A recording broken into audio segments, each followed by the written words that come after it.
warahmatullahi wabarakatuh. Waalaikumsalam warahmatullahi wabarakatuh. Salam sejahtera untuk kita semua.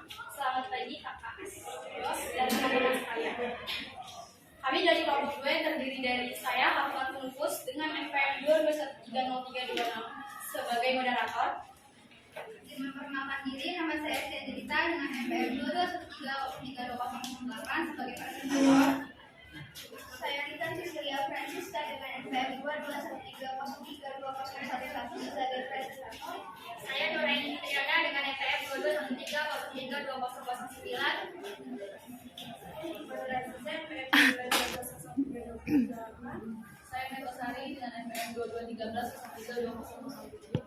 Saya Muhammad Fitri NPM 2213. Hari ini kami akan mempresentasikan makalah kami yang berjudul Bangsa dan Negara. Untuk materi pertama, bisa dijelaskan oleh materi pertama. Baik, saya akan menjelaskan materi tentang pengertian bangsa. Bangsa adalah sebuah kelompok orang.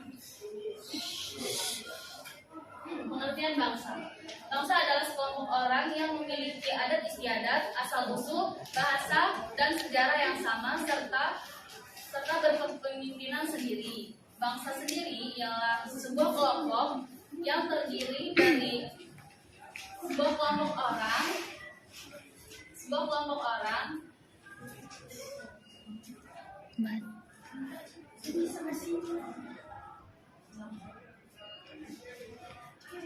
adalah sekelompok orang atau bangsa adalah sekelompok orang yang memiliki asal-usul, adat istiadat, bahasa, dan sejarah yang sama dan berkepemimpinan sendiri. Bangsa adalah sekelompok orang yang biasanya disatukan oleh kesatuan bahasa dan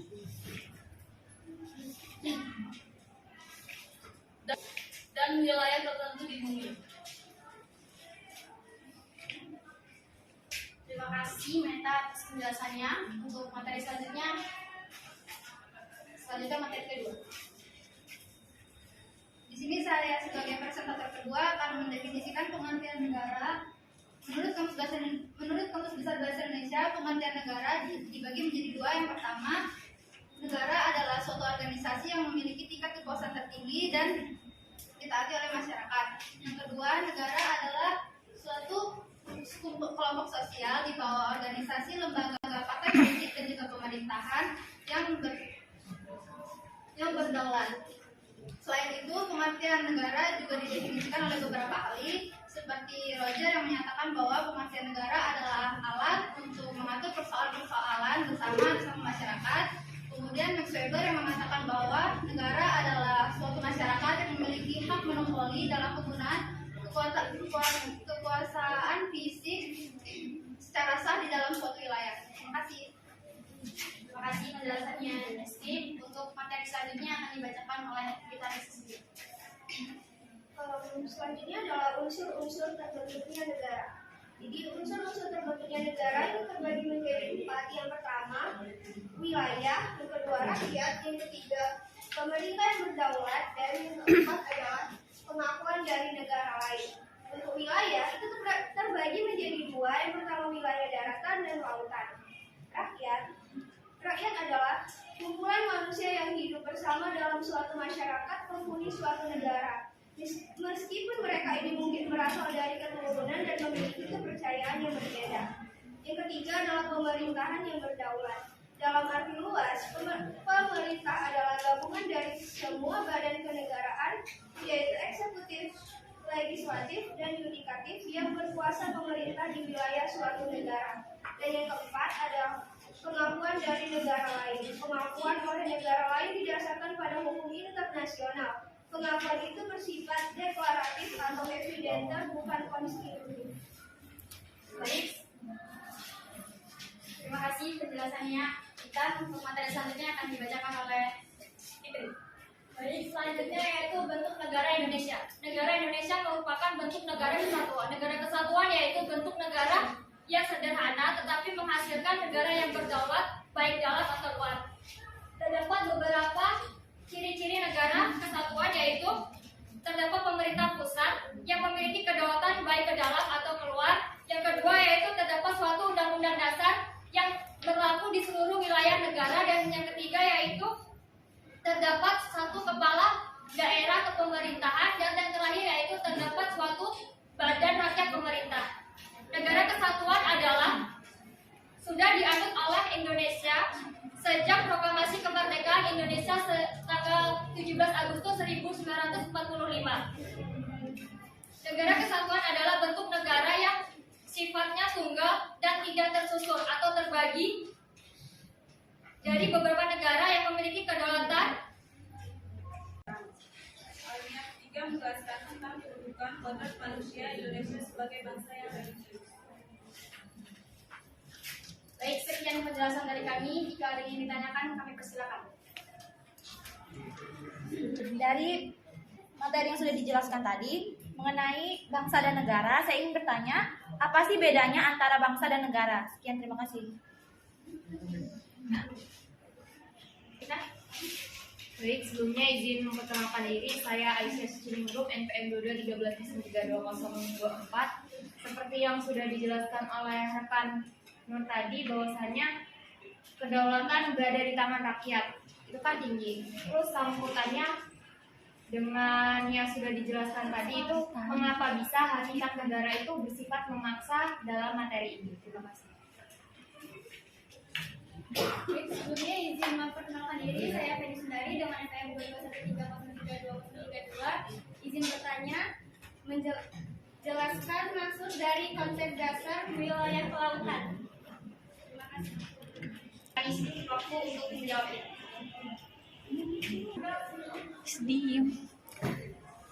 Terima kasih untuk teman-teman semua pertanyaannya. Disilakan kami untuk menjawabnya. Silakan untuk peserta menjawab pertanyaan dari Rodia. Pertanyaannya, apa bedanya bangsa dan negara?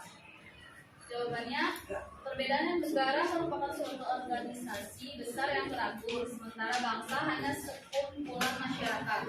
Negara memiliki legitimasi dalam mengatur dan memaksa masyarakat, sementara bangsa tidak.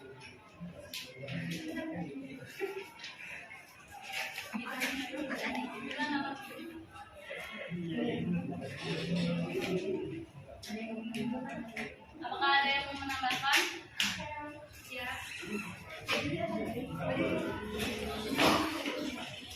Jadi bisa menambahkan jawaban dari Meta tadi. Tadi Meta bilang bangsa adalah sekumpulan masyarakat, kan? Nah, di sini saya mau menambahkan bahwa rencana kumpulan masyarakat yang membentuk negara disebut sebuah bangsa. Dan dapat disimpulkan bahwa pada dasarnya bangsa adalah rakyat yang telah mempunyai kesatuan tekad untuk membangun masa depan bersama. Terima kasih. Kita bahas lagi. Jika tidak ada, kita akan selanjutnya untuk menjawab pertanyaan yang kedua. Akan dijawab oleh Nuraini. Baik, tadi pertanyaan dari saudari Cia yaitu salah satu unsur terbentuknya negara adalah lautan. Apa? Baik, tadi pertanyaan dari saudari Cia yaitu salah satu unsur terbentuknya negara adalah lautan. Apa yang maksud dari konsep dasar wilayah lautan? Baik, konsep wilayah lautan itu terdapat dua, yaitu konsep res nullius dan konsep res communis. Konsep res nullius yaitu konsepsi yang menyatakan bahwa laut dapat diambil dan dimiliki oleh setiap negara. Dan konsep res komunis yaitu konsepsi yang beranggapan bahwa laut adalah milik masyarakat dunia, tidak dapat diambil atau dimiliki oleh setiap negara. Cukup? Ada tanggapan lagi nggak? Apakah dari kalian ada yang ingin menambahkan atau menyanggah jawaban dari presentator kami? Silakan. Yang ingin ditambahkan atau disanggah, untuk selanjutnya kami akan menjawab pertanyaan terakhir dari saudara Aisyah yang menjawab oleh Baik, di sini saya akan menjawab pertanyaan dari saudari Aisyah yang mengapa hakikat negara bersifat memaksa. Ini karena setiap negara memiliki kekuatan fisik secara legal yang berarti semua peraturan perundang-undangan yang berlaku harus ditaati sehingga kemakmuran dan ketertiban negara tercapai. Apakah saudari Aisyah sudah jelas? Memberikan contoh undang-undang yang memaksa itu dalam hakikat negara itu yang seperti apa? Atau contoh bisa dibacakan? Baik, baik, saya akan menjawab pertanyaan dari saudari Aisyah. Pertanyaannya, contoh undang-undang yang bersifat tentang saya. Contohnya yaitu terdapat pasal 22 UUD 1945 yang terdiri atas 3 ayat. Ayat pertama yaitu dalam hal kegentingan yang memaksa, Presiden berhak menetapkan peraturan pemerintah sebagai pengganti undang-undang. Ayat kedua yaitu peraturan pemerintah harus mendapat persetujuan DPR, dan ayat ketiga yaitu jika tidak mendapat persetujuan DPR maka peraturan pemerintah itu harus dicabut. Jadi menurut kalian apakah dari pasal 22 yang disampaikan tadi sudah terlaksana di negara kita? Yes. Pusing nih Pak.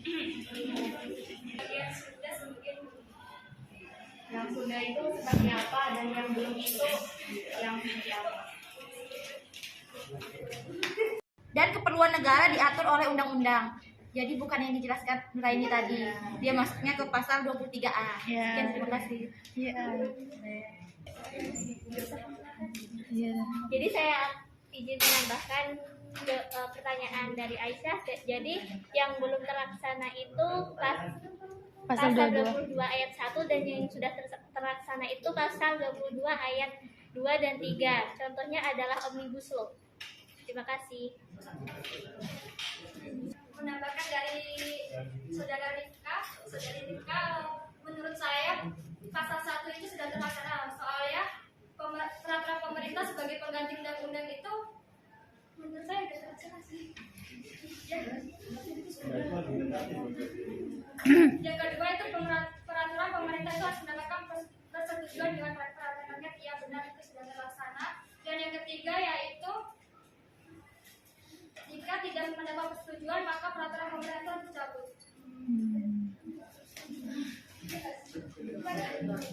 Belum sih. Itu kalau menurut saya itu belum pasal 3. Udah. Bagaimana saudari Aisyah? Jadi bisa disimpulkan tadi kalau dari sudut pandang yang berbeda bahwasanya jawabannya juga berbeda. Kalau dari saudara Rinka yang belum terlaksana itu pasal 1, kalau dari saudara pemateri itu yang belum terlaksana pasal 3. Jawabannya subjektif. Udah. Terima kasih. Sekian pembahasan dari kami.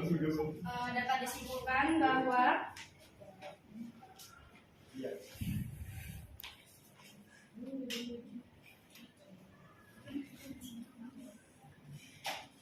konsep bangsa memiliki 2 pengertian, yaitu bangsa dalam pengertian sosiologis antropolis dan bangsa dalam pengertian politis.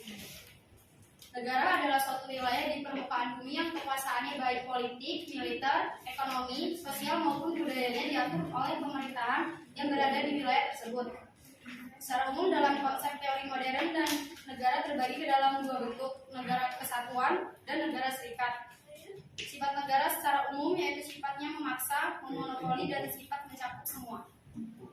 Sekian dari kami. Terima kasih atensinya teman-teman. Kami akhiri. Wabillahi taufiq wal hidayah. Wassalamualaikum warahmatullahi wabarakatuh. Waalaikumsalam warahmatullahi wabarakatuh.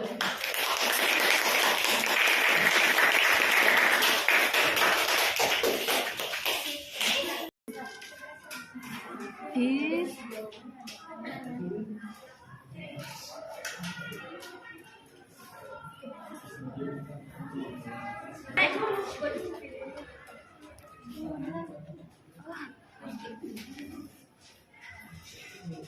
Jika ada teman-teman yang ingin menanggapi pertanyaan dari Aisyah, bisa dipersilakan.